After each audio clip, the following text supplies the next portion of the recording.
annuler un certificat médical alors qu'il y a eu un malade à l'hôpital, il y a eu des coups et blessures volontaires, mais le médecin doit examiner. Selon le serment d'Hippocrate, il doit examiner. Et on ne peut pas attaquer ces certificats médicaux si ce n'est pas un débat au fond. Monsieur le Président, c'est pourquoi ces nullités doivent être rejetées. Monsieur le Président, on parle de la délocalisation, que le tribunal de première instance de Dixine se trouve à Conakry 2, alors que nous sommes dans un tribunal ad hoc. Mais le ministère public a réglé ce problème parce qu'il a parlé d'une ordonnance. Et Monsieur le Président, dans tous les cas de figure, vous avez la latitude, la compétence de juger ce dossier. L'article 378 et 379 du Code de procédure pénale vous donnent la compétence de juger les crimes et les délits. Depuis les réformes faites en 2016, le 20 octobre 2016, il y a eu l'établissement, la mise en place, n'est-ce pas? Il y a eu un nouveau code pénal, un nouveau code de procédure pénale. Tous les deux ont été promulgués, ont été adoptés. Et c'est ce qui fait qu'aujourd'hui, vous présidez ce prestigieux tribunal criminel avec vos assesseurs et les empereurs de la poursuite qui sont le parquet. Monsieur le Président, pour en finir, on parle de l'irrécevabilité de la constitution de partie civile. Sur le fondement de l'article 491 du Code de procédure pénale qui dispose que le tribunal se prononce sur l'irrécevabilité de la partie civile. Monsieur le Président, concernant la partie civile, les dispositions du Code de procédure pénale sont claires. L'article 4 du Code de procédure pénale est clair, que l'action civile appartient à celui qui est lésé par une infraction, que ce soit un crime ou un délit. Et l'article 155 du Code de procédure pénale est clair, que tout le monde peut se constituer partie civile en portant plainte devant le cabinet d'instruction. Monsieur le Président, l'article 486 et 487 du Code de procédure pénale sont clairs, qu'on peut se constituer partie civile à tout moment, même à l'audience, avant le réquisitoire, Monsieur le Président, du ministère public. C'est-à-dire quand le ministère public fait son réquisitoire, on ne peut plus se constituer partie civile. Mais avant ça, on peut se constituer. Monsieur le Président, je comprends la stratégie de la défense qui a déployé ses troupes d'élite sur les nullités pour ne pas aller au fond. Mais Monsieur le Président, il faut qu'on aille au fond. Parce que la défense clame haut et fort l'innocence de certains clients. Mais seul le fond peut nous aider à obtenir ça. C'est pourquoi, Monsieur le Président, qu'il vous plaise très respectueusement, que ça pleuve ou ça neige, de passer outre sur ces exceptions et de nous envoyer au fond. Je vous remercie de votre aimable attention. Non, s'il vous plaît, ce n'est pas des répliques. Sinon, je voulais faire tout juste une mise au point avant de continuer. S'il y a des répliques qui doivent intervenir encore, il faudrait que ce soit de nouveaux arguments pour soutenir les exceptions qui avaient déjà été soulevées, mais pas de faits nouveaux. Si on est d'accord sur ça. Monsieur le Président, je pense que nous demandons la parole ce matin.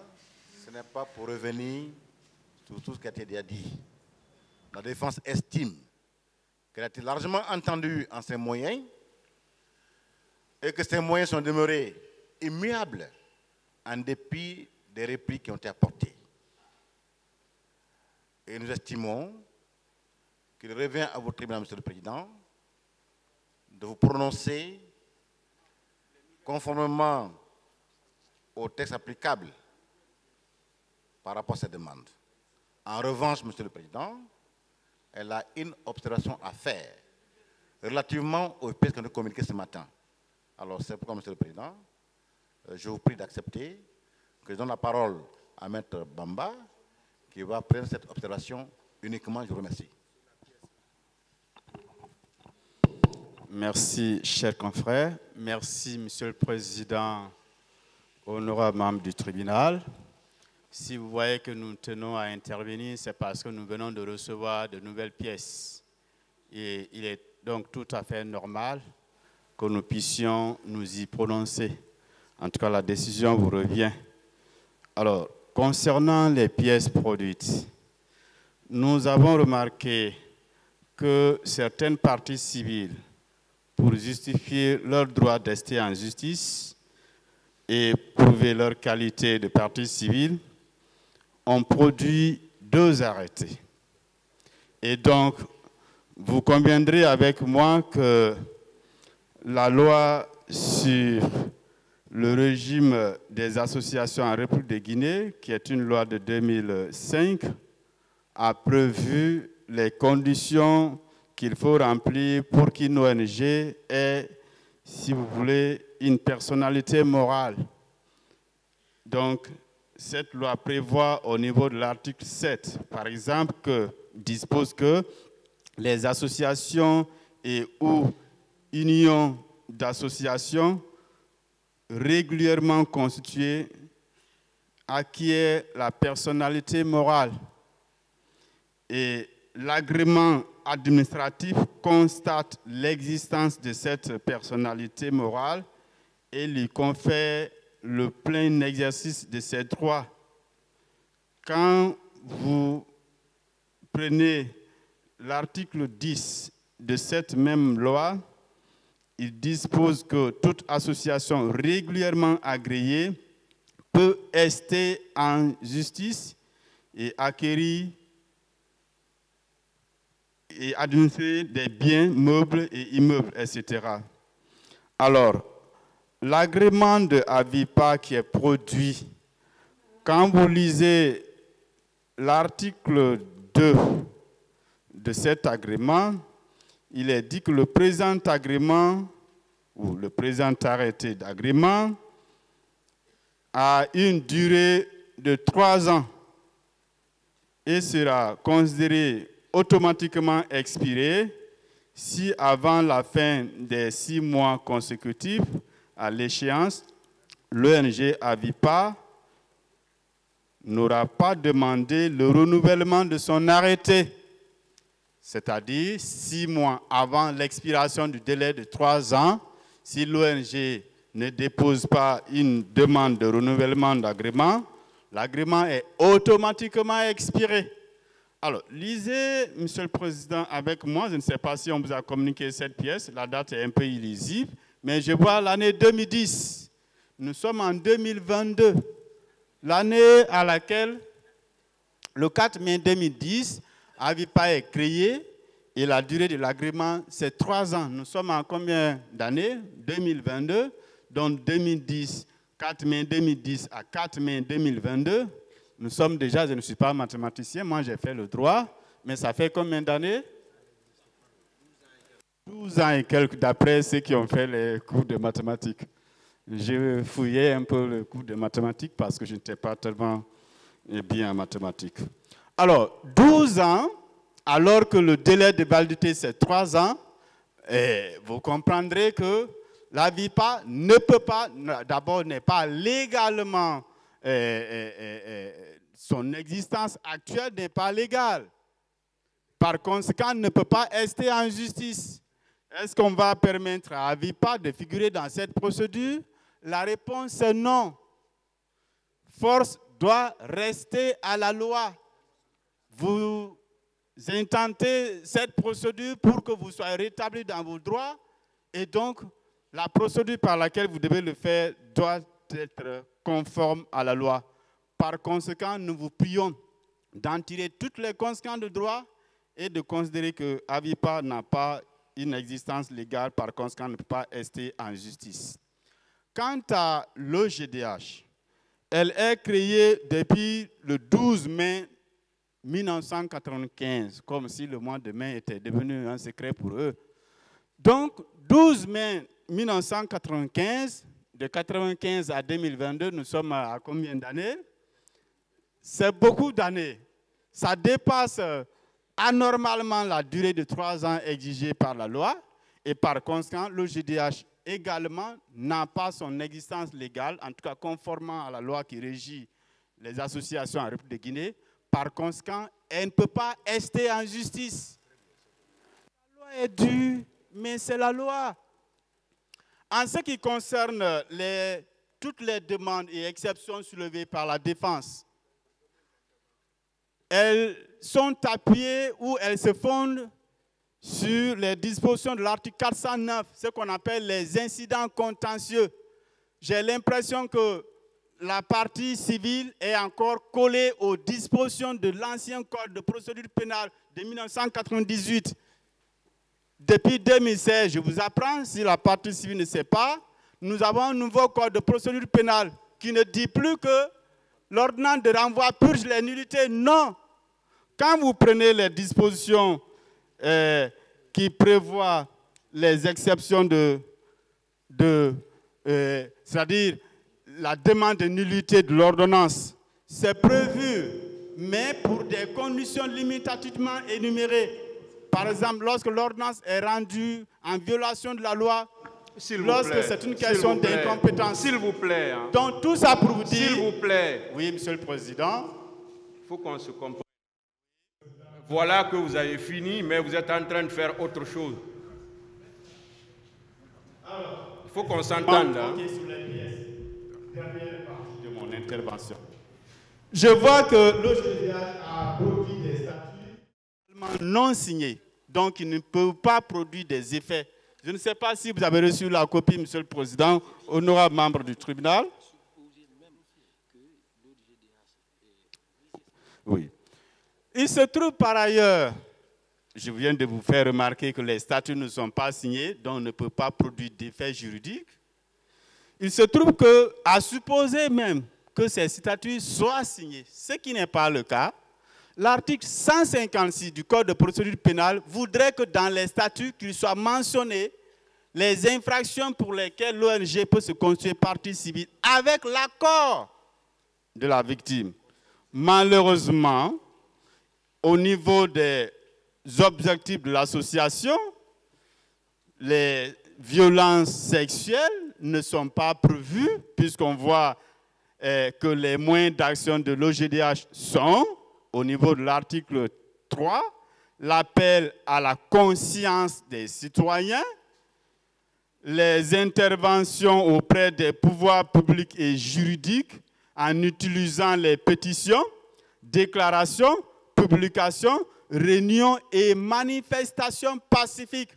Nous comprenons maintenant pourquoi il y a trop de manifestations en Guinée. Nous comprenons. Donc, Monsieur le Président, honorable membre du tribunal, vous comprendrez le désarroi dans lequel l'AVIPA et l'OGDH se sont fait plonger malheureusement. C'est pourquoi, pour ne pas vous retenir longtemps, puisque durant lex sed lex, et nul ne peut se prévaloir de sa propre turpitude, puisque ce sont les mêmes pièces que ces associations ont produites qui se retournent contre elles.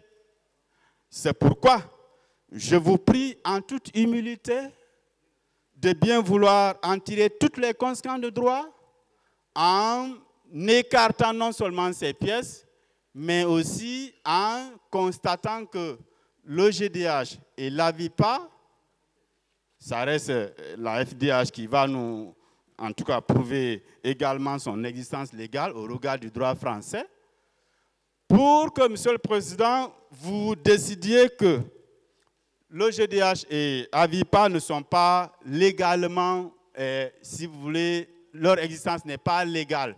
Par conséquent, elle ne peut pas rester en justice, non seulement pour leur propre compte, mais aussi pour le compte de tiers. En le faisant, Monsieur le Président, force resterait à la loi dans cette procédure dont vous avez la charge de conduire.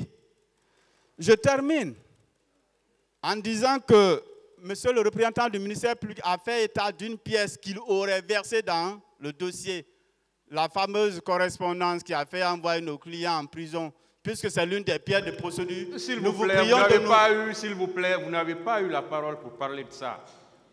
Pourtant, c'est une nouvelle pièce. S'il vous plaît, il faut qu'on se comprenne. Hein.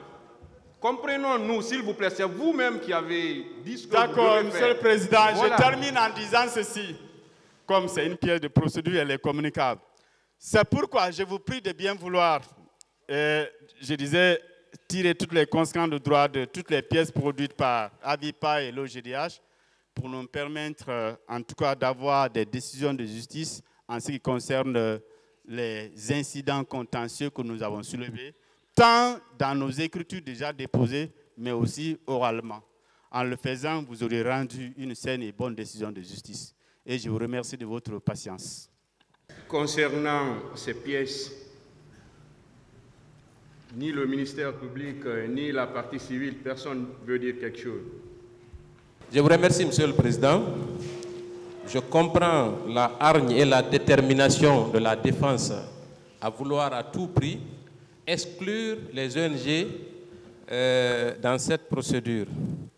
Je crois que Maître Bamba, qu'il me permette de le nommer, sait pertinemment que l'agrément, la disposition indiquée, le délai indiqué de 3 ans n'est qu'à titre indicatif.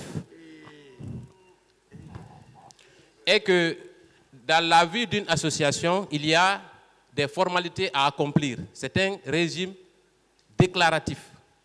Dès lors qu'il y a un arrêté qui est obtenu à travers une demande au ministère de l'administration du territoire, après les 3 ans, l'association ou l'ONG ne fait qu'une demande de renouvellement. Mais ce renouvellement n'est jamais obtenu. Dans la pratique, il le sait pertinemment.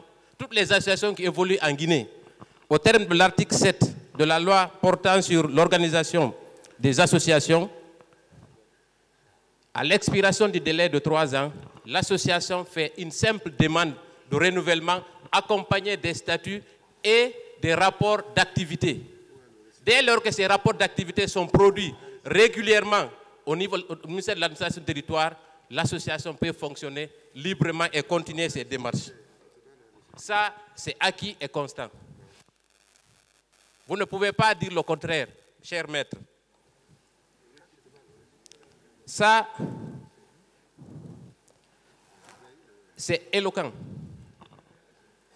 En plus, Monsieur le Président, il a parlé du défaut de signature des statuts de l'OGDH. Je ne sais pas qui lui a fourni cette copie, mais la copie qui est versée dans le dossier est signée.